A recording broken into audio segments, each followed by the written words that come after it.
It doesn't matter if you've been backpacking your whole life or if you've just started. Everyone has made dumb backpacking mistakes. What were mine? Stay tuned and find out.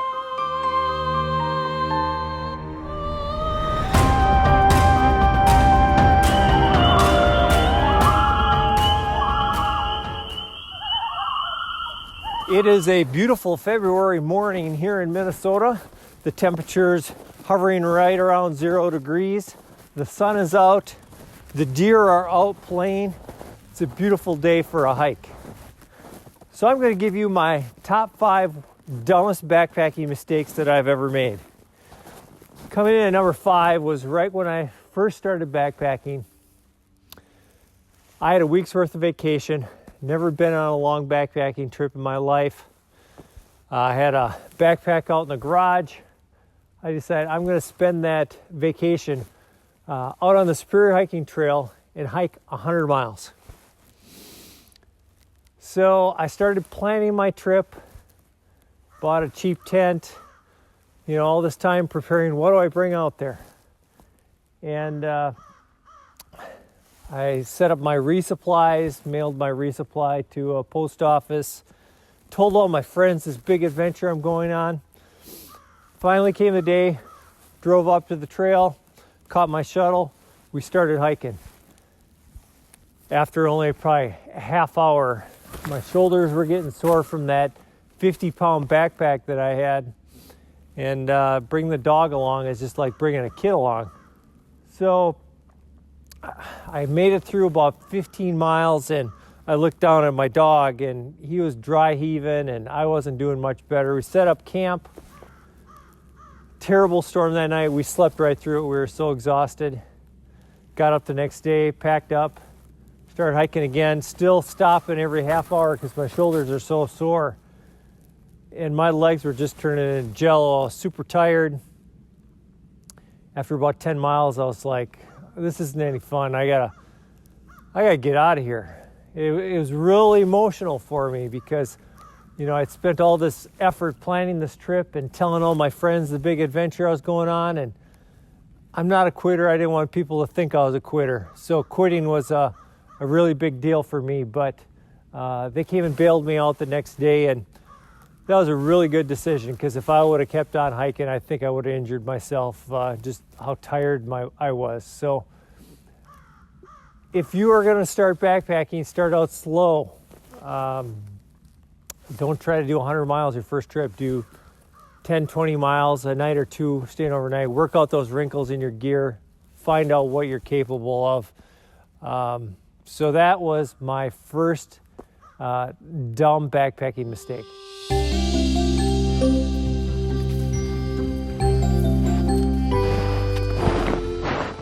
Number 4.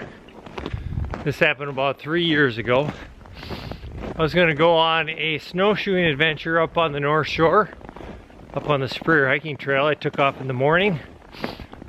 It was snowing that night, and into the morning, a fresh 4 inches of snow. I was solo, and I started snowshoeing in.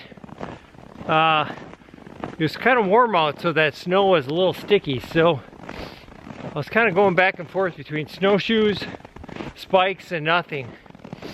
Kept on going, and it was a beautiful day. But I finally got down to the Devil Track River and started going up the other side, and there was a big hill. And I didn't mean just going straight up a hill. It's going along the side of a hill while you're climbing. And with a lot of snow, when you're on the side of a hill like that, there's no trail there because all the snow packed up, and I just said, you know what, this is too risky. I'm out here by myself. I turned around, headed back towards the car, and on a totally boring area trail that was completely flat, 10 feet wide, I slipped, fell on my face, busted my wrist. It was really bad. Luckily, I was only about a mile and a half from my car. I was able to get up, kind of nursed myself back to the car, drove myself to a hospital, and sat there for a while, got an x-ray. They knocked me out, set my wrist, and to this day I had surgery, and I have multiple screws and a big plate in there to stabilize it. And thinking back on it, I was solo backpacking. It was below freezing out, and that could have been really bad because there weren't anybody out on that whole trail that I saw all day. So I was hiking my way up to a hostel, and so I didn't have a tent. I didn't have a lot of supplies. Now I had a quilt where I could have stayed warm, but I might have been out there for a long time before someone reached me. I had my cell phone, but there's no cell phone coverage. So that could have been really bad. Ever since then, I carry this right here. It's my Garmin InReach Mini. It's a satellite communicator. So there's an SOS button on there. I wouldn't go backpacking without it now. So we press that button through satellite, not cell phone towers. It notifies that you're in trouble, and they can locate you and come out and find you. So I don't recommend going winter backpacking by yourself. Now I do that sometimes, but you should always try to have someone go with you. And for heaven's sake, if you're by yourself, have a GPS satellite communicator, because you know, in these cold temperatures, if you're out there, you know, and something happens, say you bump your head and get a concussion and aren't thinking straight, or you have a severe break of your leg, or you know, there's multiple things that could happen. In that below freezing temperature, you're going to be out there for a while, and it's not going to end well. So that's number 4.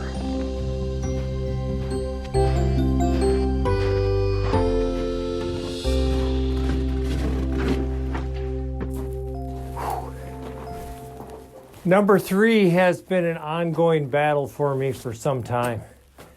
Anybody who's hiked with me knows that I like to push it.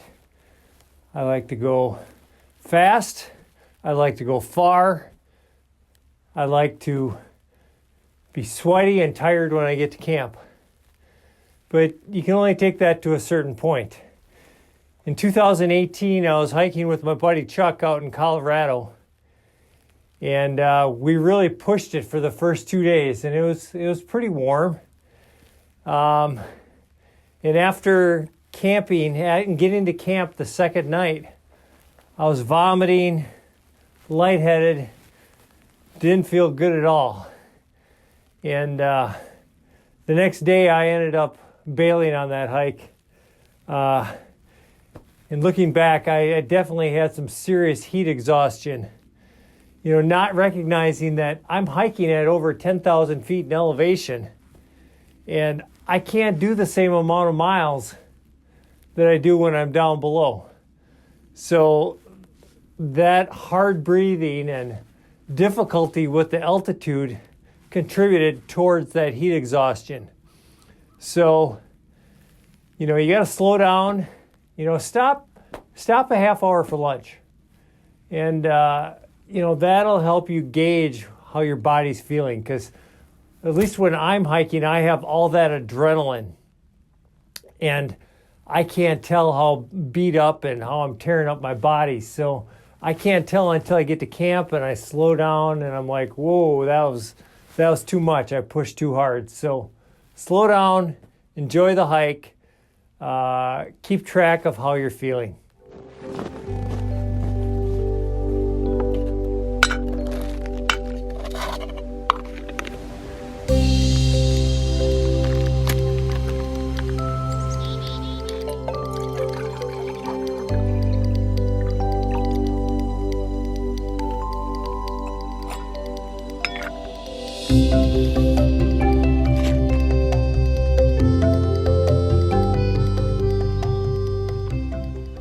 Number 2 is probably the most embarrassing of my dumb mistakes. A couple of years ago, Krusty and I were going to go backpacking down on the Ozark Highland Trail. I packed up my food both for my resupply and mailed it down to a post office, and for my pack. It sat in my pack for probably 5 or 6 days before we started backpacking. We left that first day, hiked for a few hours, and we stopped for lunch. I was planning to have some goldfish and some beef sticks. Pulled out my beef sticks, and they were just covered in this green and white fluffy mold. It was pretty disgusting. So, I mean, those beef sticks were toast. Not only those, but the beef sticks that I knew that I was picking up in 4 days at the post office were going to be even worse. And my buddy Krusty wasn't thinking, and he put an avocado in his resupply. So that whole time we were hiking for those 4 days, we're thinking about, oh, that's going to be nasty when we pick up that resupply. But if you look on the beef sticks, it clearly says, after opening the package, refrigerate. Well, I opened up the package when I was packing up my food, cut the beef sticks in half, put them in a small snack-sized Ziploc bag. So they opened, not refrigerated, for like a week before I got to them. So read the instructions on your food. And if it says it's supposed to be refrigerated, refrigerate it. That being said, if don't try to bring some soft cheeses either. They get real greasy and nasty. But proper food care is important. Last year I was out backpacking with some of the people that I really looked up to in YouTube, the Shield brothers, Dan Becker, some other people. And on the first full day of hiking, after we slept out the night before, we're hiking in snow like this, and I just started barfing and tossing my cookies. It was pretty embarrassing under these guys that I was kind of trying to impress and that sort of thing, but it was definitely a case of food poisoning. To this day, I'm not 100% sure what it was, but I'm guessing it was the Subway sandwich that I brought in and ate the night before. Now, that sandwich should have been fine because it was 30 degrees, but you never know.